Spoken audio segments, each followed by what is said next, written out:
All right, hey everybody, welcome back to the channel. This is Robert Smirking Gun Reviews. We are back with episodes 7 and 8 of Homecoming Season 1.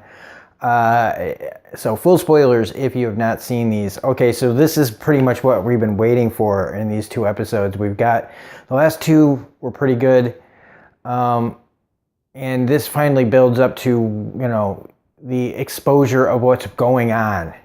And, leading to, two pretty intense episodes that do this time make you want to watch the next two. I probably will watch them right after I'm done with this review and finish it up for the season, because it finally builds up to this. It took this long, but in the end, it's really not that long when you think about each episode only being like a half an hour or so. And so, yeah, wow.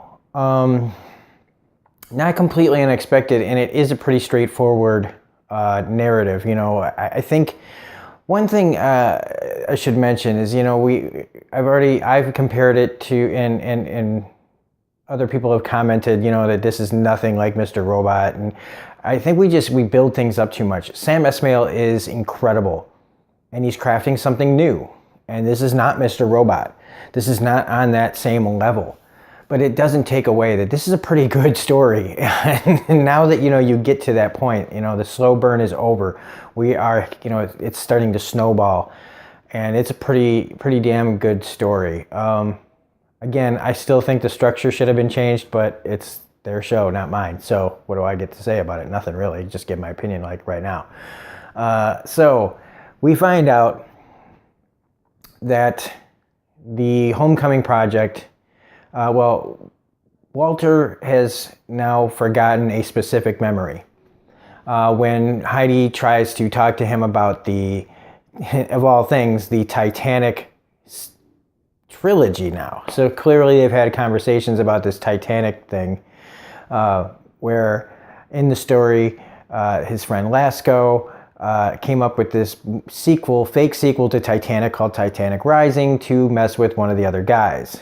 And they had talked about a third part to this movie called Titanic, like Reborn or something like that, I don't know. But he no longer recalls that memory.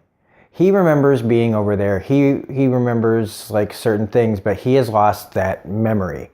He doesn't, and that concerns her because, so she goes to tell Colin about it.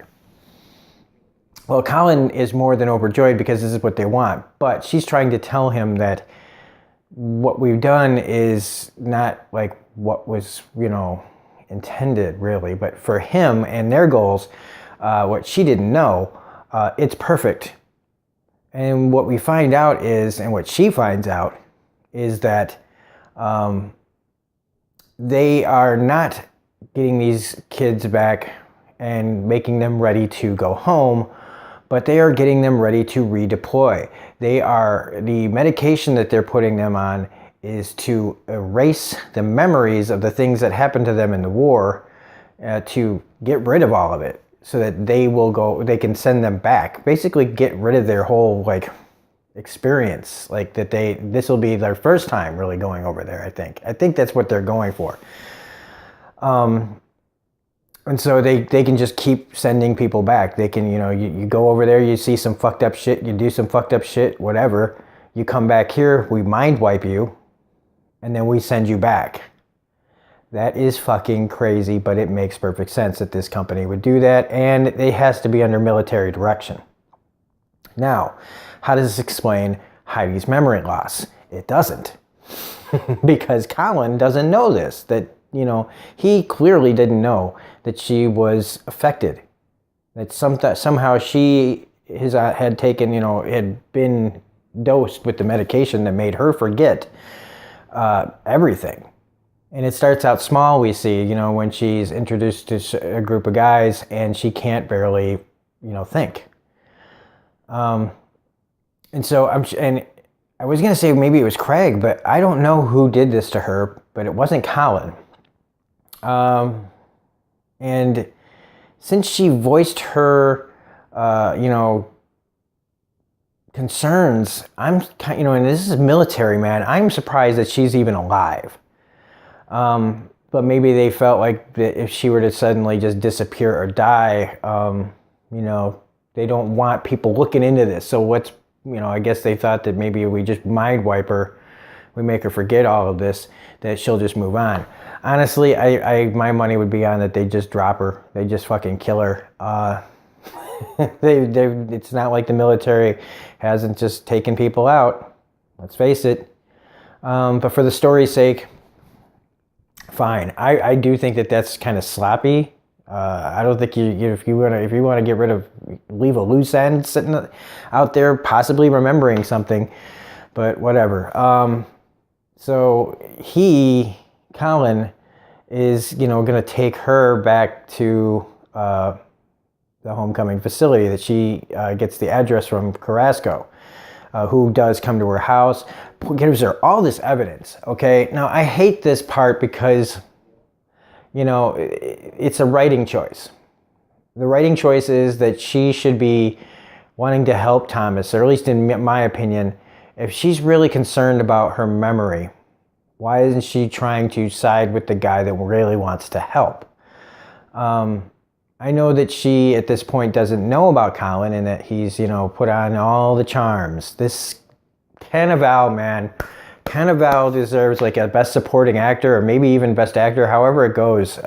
He is fantastic in this. He is so fucking bad. He is so diabolical. He is such a great talker. This is just another one of those great roles that you can't see anybody else in once he's doing it. Just fantastically bad. Like every good story needs a villain, and he is just perfect for this kind of story. And so Carrasco, they get upset with him. She steals the letter, and she decides to take, Colin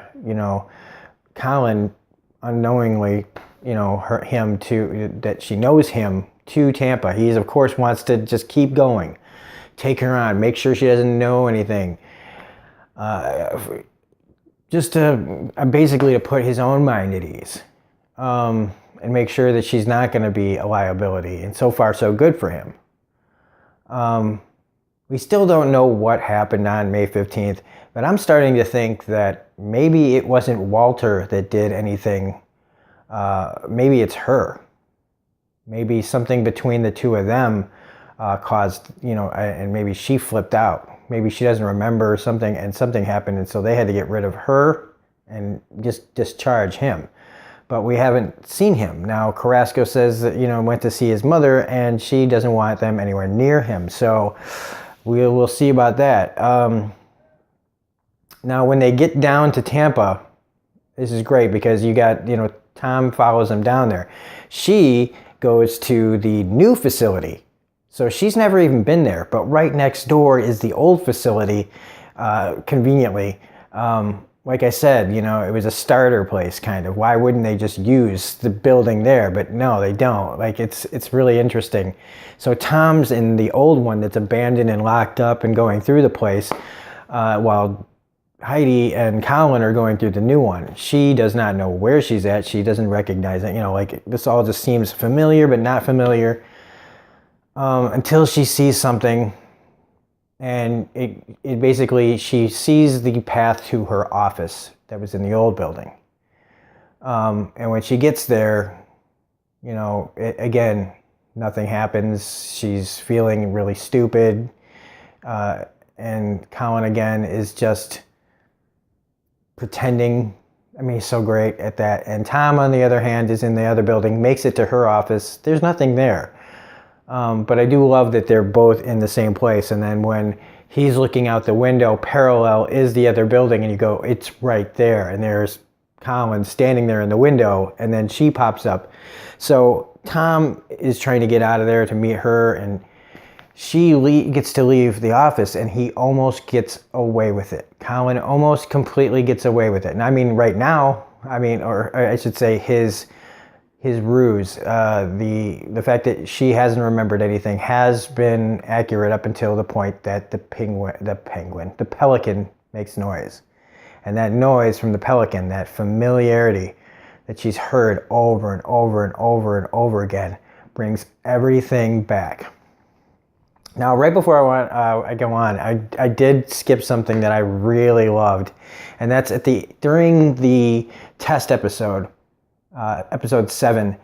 They started playing the music from The Thing, John Carpenter's The Thing, which is one of my all-time favorite movies, and it fits so well, that score in that episode, because The Thing, may be this like great sci-fi horror movie, thriller, but it really is about, paranoia and who do you trust and who is who they say they are and not knowing anybody and, falseness and everything else. So it fits, that music fits from that movie, especially in this show where she doesn't know who she is. She doesn't know who to trust. Thomas doesn't know who to trust. Nobody's telling the truth. Some people don't even know the truth yet or remember the truth. Some people are completely trying to keep everything quiet. So just perfect music choice there. I just was loving that. And then, she hears the pelican. All the memories come back. She drops. I mean, I would just lose it on this dude right away. You fucked me? That's how far you were willing to go? You fucked me, literally, to keep your secret? And he does come clean and said, look, and he tries to be, again, just a salesman, just so great, trying to get her to understand this terrible thing that they're doing, and by making it sound like it's great and what we're trying to do is good and nobody's going to understand. You see what we had to do. We made mistakes, but hey, but what are you talking about? You're erasing people's memories, these terrible things that they witnessed. And yeah, who wouldn't want to forget things? But then you're redeploying them. You were sending them right back to possibly, this time they might not come back. And that's just evil, man. That's just evil. But it's not out of the realm of impossibility. It sounds like something that would happen or could happen.